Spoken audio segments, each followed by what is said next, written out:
మీ యొక్క WordPress website యొక్క password అనేది మీరు మర్చిపోయారు.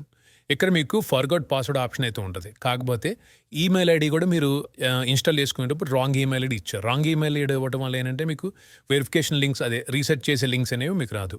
ఇలాంటప్పుడు మీరు డైరెక్ట్‌గా మీ యొక్క హోస్టింగ్ డేటాబేస్ ద్వారా కూడా మీ యొక్క వర్డ్‌ప్రెస్ వెబ్‌సైట్ పాస్‌వర్డ్ అనేది మీరు మార్చొచ్చు.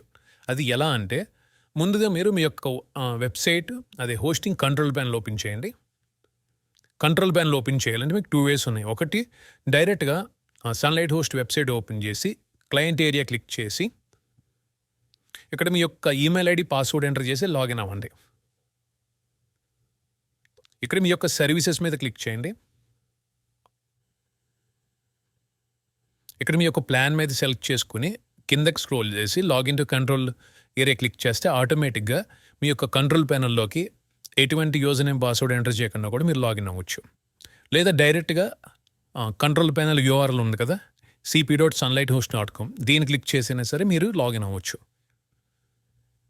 ఓకే, మేనేజ్ క్లిక్ చేయండి. ఇక్కడ మీరు కిందకి స్క్రోల్ చేసి మీరు ఏ డొమైన్‌కి అయితే మీరు మర్చిపోయారు అనుకుంటున్నారో ఆ యొక్క డొమైన్ డైరెక్ట్ డాక్యుమెంట్ రూట్ ఏంటో ఒకసారి చెక్ చేయండి. అంటే డొమైన్ ఫోల్డర్ ఏంటో ఒకసారి చెక్ చేయండి. నేను మర్చిపోయిన డొమైన్ ఏంటంటే explore.sunlighthost.com డొమైన్. దీని యొక్క డాక్యుమెంట్ రూట్ ఏంటో ఒకసారి చెక్ చేయండి. Public HTML. ఇప్పుడు మీరు మీ యొక్క హోస్టింగ్‌లో ఫైల్ మేనేజర్ ఓపెన్ చేయండి. ఫైల్ మేనేజర్ ఓపెన్ చేసిన తర్వాత పబ్లిక్ HTML డాక్యుమెంట్ రూట్ ఉంది కదా దీన్ని ఓపెన్ చేయండి. ఇక్కడ WP కాన్ఫిగ్ అనే ఫైల్ ఉంటుంది. ఒకవేళ మీకు ఇది ఈ విధంగా ఉంటే కనుక మీరు లిస్ట్ 2లో పెట్టుకుని మీకు క్లియర్గా కనబడుతుంది. WP కాన్ఫిగ్ 2 టైమ్స్ క్లిక్ చేస్తే ఓపెన్ అవుతుంది. ఇక్కడ మీరు కిందకి స్క్రోల్ చేసి ఇక్కడ ఏ డేటాబేస్ యూజ్ చేస్తారనేది ఒకసారి చెక్ చేయండి. దీన్ని కాపీ చేసుకోండి. ఇప్పుడు మీ యొక్క డేటాబేసెస్ అనేవి ఓపెన్ చేసుకోండి.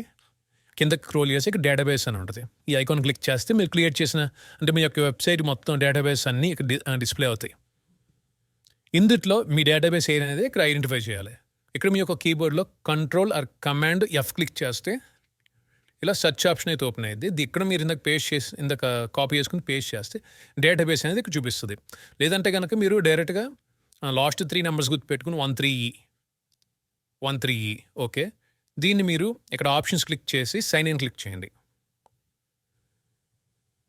ఇది మీ యొక్క డేటాబేస్ కదా దీన్ని క్లిక్ చేయండి. ఇక్కడ మీకు యూజర్స్ అని కనబడుతుంది కదా దీన్ని క్లిక్ చేయండి.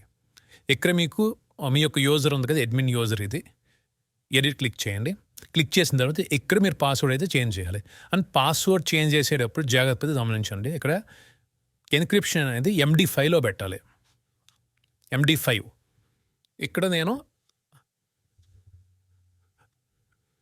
పాస్వర్డ్ అయితే ఇస్తున్నాను. ఓకే, సో MD5 ఇవ్వటం మర్చిపోవద్దు. MD5 ఒకవేళ మీరు యూజర్ నేమ్ మార్చాలన్నా ఇక్కడ నుంచి మీరు మార్చుకోవచ్చు. ఒకవేళ యూజర్ నేమ్ ఏమి ఇచ్చారో తెలియడం కోసం ఇక్కడ నుంచి చెక్ చేసుకోవచ్చు.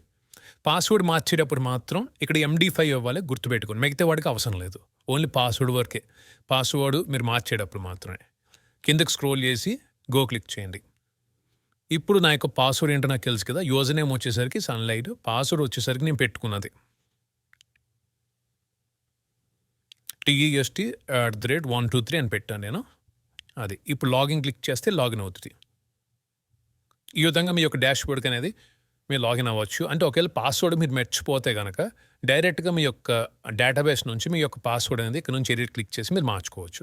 మార్చుకునేటప్పుడు MD5 ఇవ్వటం మర్చిపోవద్దు. అండ్ ఈమెయిల్ ఐడి కూడా మీరు ఇక్కడ నుంచి డైరెక్ట్గా మీరు మార్చుకోవచ్చు. మీ ఇష్టం వచ్చిన ఈమెయిల్ ఐడి మీరు ఇవ్వచ్చు. ఇవేం సెలెక్ట్ చేయక్కర్లేదు ఈమెయిల్ ఐడి కూడా. ఓన్లీ డేటాబేస్ దగ్గర మాత్రం MD5 పెట్టాలి.